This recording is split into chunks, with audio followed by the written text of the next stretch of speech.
There are people who have been praying for a long time, not once or twice, not only when life suddenly fell apart. They have been praying for months, some for years. They pray before they sleep, whispering words into the quiet darkness, hoping someone is listening. They pray when they wake up, before their feet touch the floor, asking for strength just to get through the day. They pray in moments when the weight is so heavy that words barely come out anymore, when even forming a sentence feels like work. These are not dramatic prayers. They are not loud or poetic. They are not filled with confidence. They are tired prayers, broken prayers, prayers that sound more like sighs than speeches. Sometimes it's just a single sentence repeated over and over. Please, God, help me. I can't do this anymore. And the hardest part is this. They keep praying even when nothing seems to change. No sudden breakthrough, no clear sign, no obvious answer. Day after day, they wait. Week after week, they hope. Year after year, they wonder if their prayers are disappearing into silence. They don't stop believing completely, but belief becomes heavier to carry, and somewhere deep inside, a quiet question forms, one they're afraid to say out loud. Am I being ignored? They still show up, still fold their hands, still bow their heads, but now every prayer ends the same way. And yet, nothing seems to change. That's why you're still here, because this doesn't sound like a story. It sounds like you. For many people, life doesn't collapse all at once. There is no single disaster, no tragic headline, no moment where everything clearly falls apart. Instead, life presses. It presses quietly, relentlessly, day after day. You wake up one morning and feel it in your chest. Not pain exactly, just pressure. A heaviness that wasn't there before. You can't explain it, but you feel it the moment you open your eyes. You still go to work. You still answer messages. You still smile when someone asks how you're doing. From the outside, everything looks fine, but inside, something is slowly draining. There's no dramatic breakdown, just a constant exhaustion that sleep doesn't fix. Bills keep coming. Responsibilities keep stacking. People keep expecting you to function like nothing is wrong. And you do. You hold it together in public. You push through meetings. You laugh at the right moments. But when you're alone, the weight returns. It's the kind of pressure that doesn't scream. It whispers. It says things like, just endure. Don't complain. Others have it worse. So you keep going. And this is the most dangerous part. Because when life collapses, people notice. But when life presses, you suffer silently. This is where faith becomes difficult. Not because you stop believing in God, but because believing starts to feel expensive. You're still praying, but now every prayer feels heavier than the last. You wonder if your faith is failing, or if this is simply what faith feels like when it's being tested to its core. This is the season when people don't walk away from God loudly. They drift quietly, not out of rebellion, but out of exhaustion. And this is when faith is tested the most. I know this place, not because I studied it, not because I heard about it from someone else, but because I lived there. I was there too. I remember praying in silence because saying the words out loud felt too heavy. I remember lying awake at night, staring at the ceiling, asking God questions I wasn't sure I wanted answers to. Are you hearing me? Did I do something wrong? Am I waiting for something that's never coming? I didn't stop praying, but my prayers changed. They became shorter, less confident. Sometimes filled with frustration I felt guilty for feeling. I would pray, then immediately wonder if it even mattered. And yet, something inside me refused to fully let go, not because I was strong, but because I had nowhere else to go. So I kept praying, not boldly, not faithfully by religious standards, just honestly. And that honesty felt dangerous because it meant admitting how tired I really was. There were moments when silence felt louder than any answer. Moments when I wondered if waiting itself was the test. And then, not suddenly, not dramatically, something happened. Not a lightning bolt, not an instant miracle. But something shifted, not around me, but within the unseen. At the time, I didn't even recognize it. I only understood later, looking back, that what I thought was delay was actually preparation. What I thought was silence was movement I couldn't yet perceive. And that's why I'm telling you this now. Because if you're still praying, even tired, even unsure, you are not forgotten. And what happens next is not what you expect. This is the part no one likes to talk about. Because somewhere along the way, many of us were taught, directly or indirectly, that if we pray the right way, hard enough, long enough, things should change quickly. That answers should arrive neatly. That pain should lift once faith is strong enough.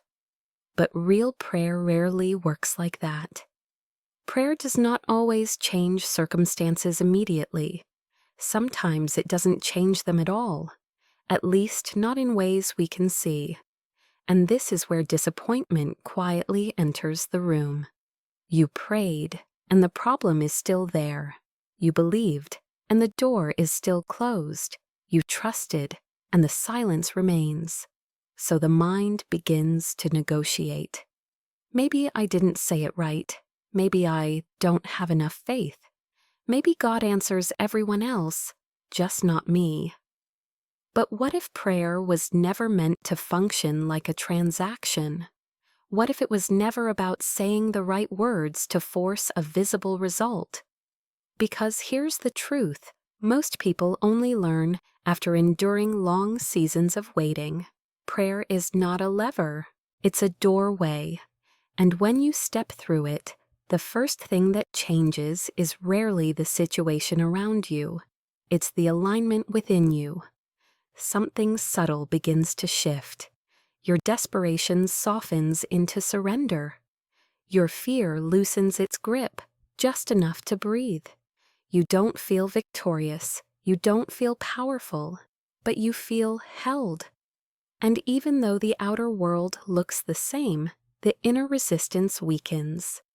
That's how movement begins. Not with noise, not with spectacle, but with alignment. This is where faith stops being passive, because belief that never moves your hands is only agreement, not trust. That's why sometimes the smallest action matters more than the longest prayer. Not for God, but for you. So here's the invitation. Write this, not for me, not for anyone watching. Write it as a quiet declaration into the unseen. My covenant with God begins today. Those words are not magic. They don't manipulate heaven, but they do something powerful. They mark a moment where you stop waiting for perfect clarity, a moment where you stop demanding proof before obedience, a moment where you say, even if I don't understand, I'm still choosing trust.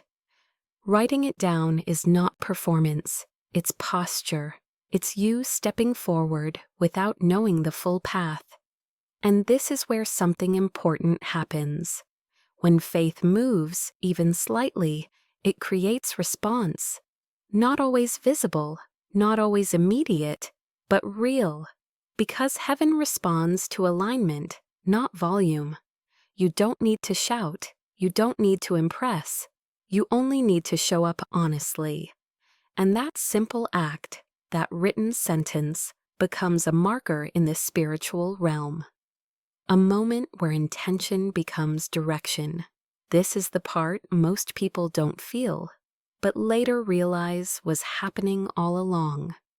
When you pray sincerely, especially when you're tired, unsure, and still choosing faith, something begins to move in places you cannot see.